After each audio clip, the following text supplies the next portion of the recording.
G'day, it's Clive Roxing here again. Well, this thing took 12 hours to knock out, nearly 13, and this is coming up unreal. This has got a little thing in there, so it doesn't shake around. I can actually make that waterproof. I can put a seal in there. Got a place for the battery, but what I found was it was too inhibitive in here. And this is what you find. This is your beta testing. This is when you track test it out in the workshop. So the designers will design things and they call beta testing. They take it to the workshop and then the mechanic will come back and say, I can't get the bloody screwdriver in. So, you know, this is why 3D printing is so good for prototyping. So what I've done now is I've redesigned that so that box is completely separate. And I put legs on it, and I put a top on it, and I put screws on it. And what's the print time? 9 hours and 47 minutes. So even though it's now only just the box, it's still going to take nearly 10 hours. So this is the nature of the beast with this stuff. You've got to be very, very careful with the dimensions of your screws. You've got to get everything down to the millimetre. You make 1 millimetre mistake, you've got to make the whole thing again. That's the nature of the beast. It's what this stuff is. And it's tedious, but oh man, look what you can do with it. That's really cool, man. I like that.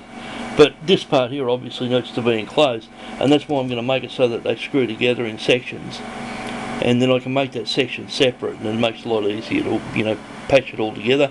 And also, if I've got to remake bits, I don't have to make the whole thing in one piece. If I was to sell them, I'd probably make it in one piece. But the people I bought this off, I bought it off Bilby 3D, this printer, and I wanted to make my designs available. And I did ask them whether they'd consider sharing a website with me. Never got a reply. But I'm going to get in contact with them again and see if there's some way I can make it available to people. Because this is a really cool design. These batteries are common. You really want to switch. And of course I've got everything in the world down there. I've got bloody meters and lights on it. And this is only stage 1. So, you know, there's heaps and heaps of stuff you can do with this. I've got a little circuit. See this one here?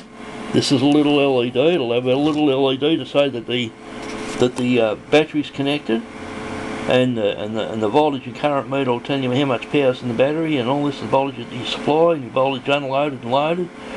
So this is really, really cool. Turned out a lot bigger than I expected, but you really need that. See, I screw those terminals on, so you needed to have that high. But the thing is, I couldn't get to the screws in here, so it was too hard. So I've made it so that bolts up now. And it's in separate sections. And, you know, I mean, look, you know, when you're doing this stuff, look at the stuff. I reckon I've got 50 bucks worth of screws in there. I mean, you know, it gets very expensive when you start buying stuff and you're paying, you know, $5 a packet, $6 a packet. By gee, it now, so. Even those little breadboards, I think they're about $6 each, and I've got about 4 of them, and I used all them up. I've got to get about another 10 of them. So, jumper leads, couldn't find all of them. I've used them all on something. Gonna have to buy a lot more. Then you've got your banana plug type, banana plug clip type. Just so many things you got to buy, but that's alright. Over a period of time you get it all. And I've got 2 terminals now. Where are they? Right, these are the output terminals for this. That's also going to have a little home, and that's the output. And so you have banana plug, and then I'm going to have a little box to keep all of the banana plug leads in, because it'll have combinations of leads and different configurations and different applications, and eventually I'll get it all down to a science. But I love this. I love it. I really like that. It's really cool. This one's got legs on it. It's real fancy. It's all bolted together. It's going to have a lid on it. But yeah, 9 hours 47 minutes. It's the nature of the beast. Just get used to it. So, Clive Roxinger, over and out.